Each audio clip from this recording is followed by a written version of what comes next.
അതുകൊണ്ടാണ് ആ മുന്നണി പോകുന്നത്. അങ്ങനെ നേരത്തെ കരുണാകരൻ ഉണ്ടായിരുന്നു പാർട്ടിക്കകത്ത്, UDF-നകത്ത്. ഇന്ന് അങ്ങനെ ഒരു നേതാവില്ല, UDF-ൽ അങ്ങനെ ഒരു നേതാവില്ല.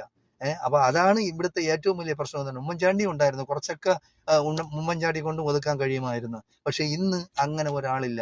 ഇന്നിപ്പോ എങ്ങനെ എനിക്ക് മുഖ്യമന്ത്രിയാവാം, എങ്ങനെ UDF-നെ അധികാരത്തിൽ എത്തിക്കാമെന്നുള്ളതല്ല. അപ്പൊ നിങ്ങൾ മനസ്സിലാക്കേണ്ടത്, കോൺഗ്രസ്സുകാർ മാത്രം വിചാരിച്ചാൽ UDF അധികാരത്തിൽ വരില്ല. അത് മാത്രമല്ല, കേരളത്തിലാകെ 140 സീറ്റുണ്ട്. ഈ 140 സീറ്റിലും കാമുകന്മാരായിട്ട് കോൺഗ്രസ്സുകാർ തന്നെ ഉണ്ട്. അതായത് നമ്മൾ ഒറ്റയ്ക്ക് നിന്നാൽ മതി, നമുക്കിവിടെ അധികാരത്തിൽ കയറാന്നാണ്. നിങ്ങൾ അത് സ്വപ്നം മാത്രമാണ്. നിങ്ങൾക്ക് കെട്ടിവെച്ച കാശ് പോലും കിട്ടില്ല കോൺഗ്രസ്സുകാർക്ക്. ഞാൻ പറയാണ്, ഞാനും കോൺഗ്രസ്സുകാരൻ തന്നെ പഴയ. അപ്പൊ ഞാൻ പറയാണ്, നിങ്ങളത് മനസ്സിലാക്കിക്കൂ. അതായത് കഴിയുന്നത്ര ചെറിയ ചെറിയ പാർട്ടികളെ എങ്ങനെയെങ്കിലും പിന്നെ ഒരു ഒത്തുതീർപ്പ് വ്യവസ്ഥയിൽ കൊണ്ടുവന്ന് UDF-ൽ ചേർത്ത് നിങ്ങളെല്ലാം കൂടെ ഒറ്റക്കെട്ടായിട്ട് നിന്ന് പിന്നെ പരിശ്രമിച്ചാൽ മാത്രമേ പിന്നെ UDF അധികാരത്തിൽ വരുള്ളൂ. കാരണം LDF കഴിയുന്നത്ര അടുത്ത പ്രാവശ്യം അധികാരത്തിൽ വരരുത്. അത് മാർക്സിസ്റ്റ് പാർട്ടിക്കാരും ആഗ്രഹിക്കുന്നതാണ്. കാരണം ആ പാർട്ടി തളർന്നു പോകും, ആ പാർട്ടി ക്ഷയിച്ചു പോകും. അപ്പോൾ 2 പ്രാവശ്യം തുടർച്ചയായിട്ട് അധികാരത്തിൽ വന്ന മൂന്നാമത് കയറരുത്. കാരണം അത് ആ പാർട്ടി നശിപ്പിക്കും. നമ്മളെല്ലാം കാണുന്നതാണ്, കേൾക്കുന്നതാണ്. അതായത് ഇപ്പൊ അധികാരം തലയ്ക്ക് പിടിച്ചിരിക്കുകയാണ് ഓരോ കമ്മ്യൂണിസ്റ്റുകാരൻ്റെയും. അപ്പൊ അത് മാറണം.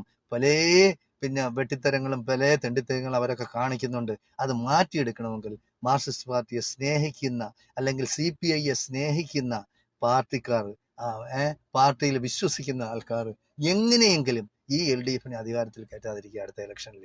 എങ്കിലേ ആ പാർട്ടി വളരുള്ളൂ. ഇപ്പൊ തന്നെ നിങ്ങൾക്കറിയാം, ഈ BJP ഏതെല്ലാം തരത്തിൽ കളി കളിക്കുന്നുണ്ടെന്ന്. കേരളത്തിൽ എങ്ങനെയെങ്കിലും കുറെ സീറ്റ് വിടാൻ. അതായത് ഇന്ത്യയിൽ ജീവിച്ചിരിക്കുന്ന കമ്മ്യൂണിസ്റ്റുകാരിൽ ഇന്ത്യയിൽ ജീവിച്ചിരിക്കുന്ന കമ്മ്യൂണിസ്റ്റുകാരിൽ കേന്ദ്രത്തിൽ BJP ഭരിക്കണമെന്ന് ആഗ്രഹിക്കുന്ന ഒരേ ഒരു വ്യക്തി പിണറായി വിജയൻ മാത്രമാണ്. പിണറായി വിജയൻ മാത്രമാണ്.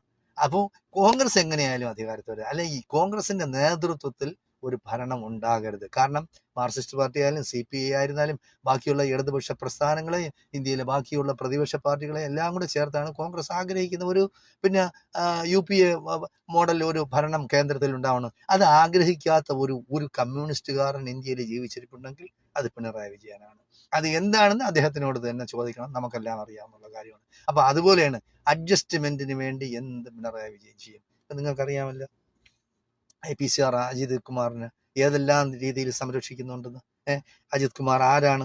BJP-യുടെ സ്വന്തം ആളാണ്, മോഡിയുടെ സ്വന്തം ആളാണ്. അപ്പോൾ അയാളെ സംരക്ഷിക്കാൻ വേണ്ടി പിന്നെ പിണറായി വിജയൻ എന്ത് വിട്ടുവീഴ്ചയും ചെയ്യും. അപ്പൊ നമ്മൾ അതൊക്കെ മനസ്സിലാക്കിയിരിക്കണം.